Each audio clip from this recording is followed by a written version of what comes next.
Hi, so this week in MCS204 we have been learning about GIFs. In a way, I think GIFs can be seen as quite similar to memes, which I talked about last week, as it's sort of they're this form of media that is kind of there for a comical effect in some aspects and they're very humorous. So they have this sort of very meme-like presence to them. However, I'm going to be discussing them in a lot more detail in relation to the 5 readings we've looked at this week. So the first reading was an article named "An Honour for the Creator of the GIF." It basically introduces the GIF. So its full name is the Graphics Interchange Format.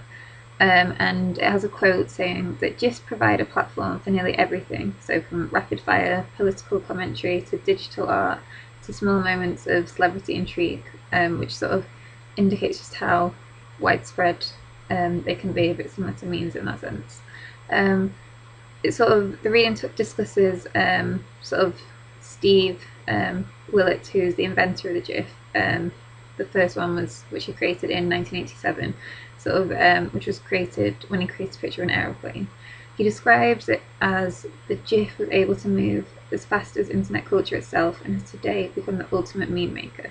Sort of hence reiterating how it could be seen as a GIF. Sort of he talks about his favourite GIF being of the dancing baby, which is always amusing. Like I say I prefer the reaction GIFs more than anything because I just think they can give a great humour spin on things, especially celebrity ones, and sort of I find it really intriguing how one form of media meant for a whole completely different other context can be just transformed into the simplest little video looping around and sort of create this really humorous effect. So the second reading, GIF Today by Daniel Rubenstein, discusses the progression of the original GIF to how it is today. So one of the quotes, which I really liked, describes it as a marker of movement, a marker of a moment when the history of the network becomes a material form from which digital image draws its living energy. So he sort of states that the rhythm and repetition of everything sort of makes it comical and gives it this specific energy, which I agree with, obviously, with the sort of success that it has. He talks about sort of GIFs as a minor art form, which I think is a really interesting way to look at it. I never would have originally sort of seen it in that way, but from learning about it, definitely I can sort of see the potential which they can have. Sort of, he says that they don't owe necessarily existence to the binary positions between the image and the matter, which is sort of one form as it being like known as a minor art form, as well as it escapes the attention of critics, which I think is relevant as it's such a small media form that it's sort of lost, doesn't have this attention towards it as much as films do or other big sort of media institutes. I think it's a really nice, simplistic, almost like a meme in a sense, doesn't really have the time to sort of attract criticism, and I think that's part of what makes it so successful. Definitely, but I think I agree with this point where he says it sort of destroys original memory and it sort of opens up space for photography to happen, because it does destroy sort of the original context in which it was in, but on the other hand it can still sort of create this whole new sort of spin of things, which I think is really, really interesting.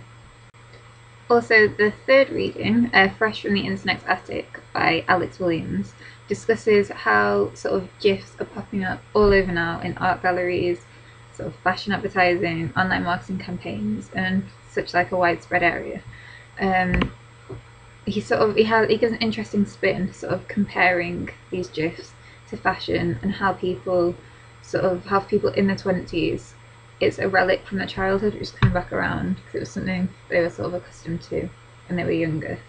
He talks about how GIFs are transforming into more widespread and sort of grown-up styles now, with still sort of containing obviously a humorous edge, but there's popular humorous moments from films and like which can be created, but it's now evolved into a more serious sort of tool, acting as a medium within research and journalism now.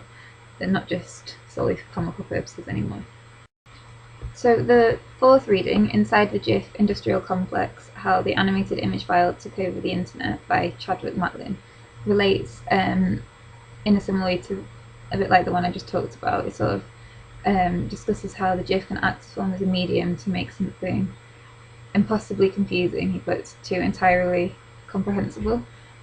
Sort of Chadwick used it in relation to simplify economics, and it turned into this hugely sort of successful form of teaching almost. And you know, he got people wanting to pay him to do like all of the subjects, which just kind of shows how widespread they can be, really.